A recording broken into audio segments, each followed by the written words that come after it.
वो सम्मान ना दे पाए अपने दिल से, ना वो राजनीतिक तौर पर आज तक हमारे समाज के लिए वो काम कर पाए, ना आने वाले समय में काम कर पाएंगे। साथियों, एक तरफ तो गृह मंत्री जी ने ऐसी टिप्पणी कर दी, बाबा साहब की जगह अगर इतनी बार हम भगवान का नाम लेते तो स्वर्ग प्राप्त कर लेते। उन्हें जाके कोई समझाए एक बारी कि हमारे समाज ने बाबा साहब का नाम लिया, आदरणीय बहन कुमारी मायावती जी ने संघर्ष किया उनका नाम लेकर, मान्यवर साहब ने उनका नाम लेकर संघर्ष किया, तो हमें यहाँ जीते जी स्वर्ग मिला है। उनके भगवान के नाम से नहीं, हमारे बाबा साहब के नाम से मिला है। ये कांग्रेस के लोग तो नीला पटका, नीली टी शर्ट और साड़ी पहनकर आजकल ढोंग कर रहे हैं, बाबा साहब के नाम पर राजनीति करने की कोशिश कर रहे हैं। इनसे ज्यादा इनके पास अब और कुछ मुद्दे बचे नहीं। लोकसभा में तो वे बेचारे कॉन्स्टिट्यूशन की किताब लिखाकर हमारे समाज को भटकाते रहे।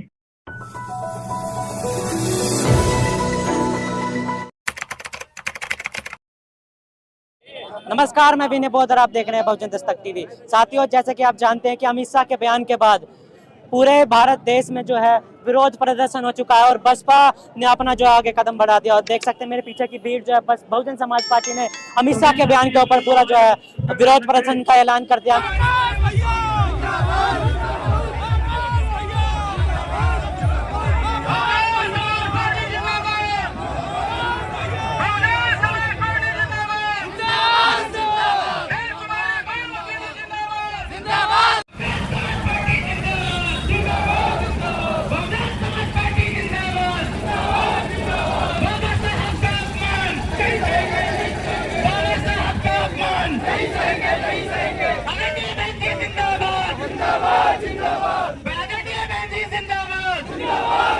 अपनी बात रखने से पहले मैं अपने सभी संतों महापुरुषों को, जिसमें खासकर महात्मा ज्योतिबा फूले, छत्रपति शाहू जी महाराज, नारायण गुरु पेरियार रामास्वामी जी, बाबा साहब डॉक्टर भीमराव अंबेडकर जी एवं मान्यवर साहब श्री काशीराम जी को नमन करता हूँ। साथ ही उत्तर प्रदेश की 4 बार रही मुख्यमंत्री, पूर्व सांसद और लाखों करोड़ों की दिल की धड़कन और हम सबकी प्रेरणा सूत्र आदरणीय बहन कुमारी मायावती जी को भी तहे दिल से धन्यवाद करता हूँ।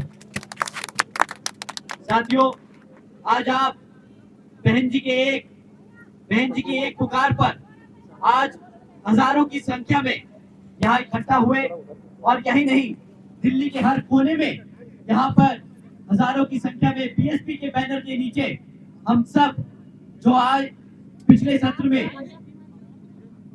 जो के गृह मंत्री जी ने अपशब्द कहे हमारे बाबा साहब के लिए, तो उसके लिए उनके सम्मान में आदरणीय बहन कुमारी मायावती जी के एक आवाज पर आप सब इतनी बड़ी संख्या में सड़कों पे उतरे, उसके लिए मैं आप सभी का तहे दिल से धन्यवाद करता हूँ।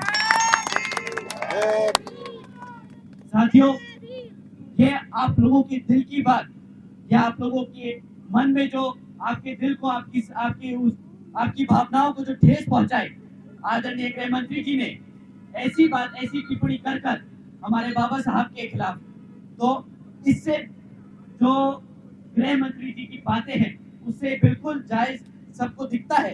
इट्स वेरी एविडेंट कि वो हमारे समाज को आज तक वो सम्मान ना दे पाए अपने दिल से, ना वो राजनीतिक तौर पर आज तक हमारे समाज के लिए वो काम कर पाए, ना आने वाले समय में काम कर पाएंगे। साथियों, एक तरफ तो गृह मंत्री जी ने ऐसी टिप्पणी कर दी कि बाबा साहब का नाम लेंगे तो बाबा साहब की जगह अगर इतनी बार हम भगवान का नाम लेते तो स्वर्ग प्राप्त कर लेते। उन्हें जाके कोई समझाए एक बारी कि हमारे समाज ने बाबा साहब का नाम लिया, आदरणीय बहन कुमारी मायावती जी ने संघर्ष किया उनका नाम लेकर, मान्यवर साहब ने उनका नाम लेकर संघर्ष किया, तो हमें यहाँ जीते जी स्वर्ग मिला है। उनके भगवान के नाम से नहीं, हमारे बाबा साहब के नाम से मिला है। साथियों, उसी के साथ साथ उन्होंने जिस बात पे टिप्पणी करी, ये कांग्रेस के लोग जो नीला पटका, नीली टी शर्ट और साड़ी पहनकर आजकल ढोंग कर रहे हैं, बाबा साहब के नाम पर राजनीति करने की कोशिश कर रहे हैं।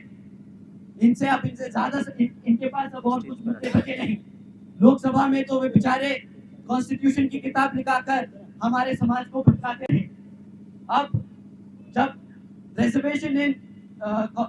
रिजर्वेशन की बात आई तो सब कास्ट कैटेगराइजेशन में जो रिजर्वेशन की बात आई, उस पे वो चुप्पी साधे बांधे रहे, उस पे उनसे एक बार भी उस पर उनसे टिप्पणी नहीं करी गई। पर जब दोबारा से दिल्ली का इलेक्शन अब सर पे है और जानते हैं कि भाई दिल्ली में हमारे समाज की क्या संख्या रखी है, कितना समाज हमारा दिल्ली में रहता है और कितना वोट परसेंटेज हमारे समाज का यहाँ दिल्ली की जनता में है, तो जब अब दिल्ली का इलेक्शन सर पे है तो फिर से बाबा साहब के नाम पर राजनीति शुरू कर दी। अब उन्हें नीली टी शर्ट दिखाई दे रही है, अब उन्हें नीली साड़ी दिखाई दे रही है, अब उन्हें बाबा साहब का अपमान दिख रहा है। 70-75 सालों से जब तक ये राज करते रहे तब तो बाबा साहब को इन्होंने सम्मान नहीं दिया, तब तक तो इनको नहीं लगा कि बाबा साहब का जो कॉन्स्टिट्यूशन है उसको पूरी तरीके से इंप्लीमेंट करें, रिजर्वेशन को लागू करें। पर अब जब इनकी मजबूरी बन गई है हमारा बहुजन समाज, तो इन्हें बाबा साहब याद आ रहे हैं। इन्होंने तो फैशन स्टेटमेंट बना ली, इन्होंने तो कांग्रेसियों ने तो फैशन स्टेटमेंट बना रखी है कि भाई जब भी कोई इलेक्शन आए तो नीला कपड़ा पहन लो। अभी तक इन्होंने कॉन्स्टिट्यूशन की किताब लेके घूमे, अब इन्होंने टी शर्ट और वो पहन लिया, साड़ी पहन ली नीली। अब बस इनके पास और कोई ज्यादा विकल्प बचा नहीं, बहुजन समाज पार्टी का पटका पहन के और संसद में पहुंच जाए। क्योंकि ये जानते हैं साथियों, ये जानते हैं कि हाथ के निशान पर वोट नहीं दबेगा, हाथ के निशान पर इन्हें हमारे समाज का वोट नहीं मिलेगा। अब इन्हें वोट मिलेगा तो आदरणीय बहन कुमारी मायावती जी के नेतृत्व में रहकर मिलेगा।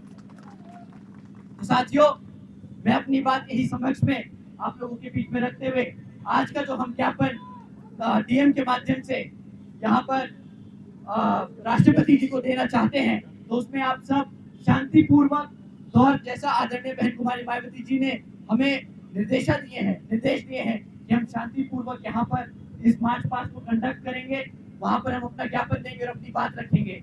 हम कोई मुर्दाबाद के नारे नहीं लगाएंगे, हम सिर्फ अपने बाबा साहब के नारे लगाएंगे, हम आदरणीय बहन कुमारी मायावती जी के नारे लगाएंगे और हम अपने माननीय साहब के नारे लगाएंगे।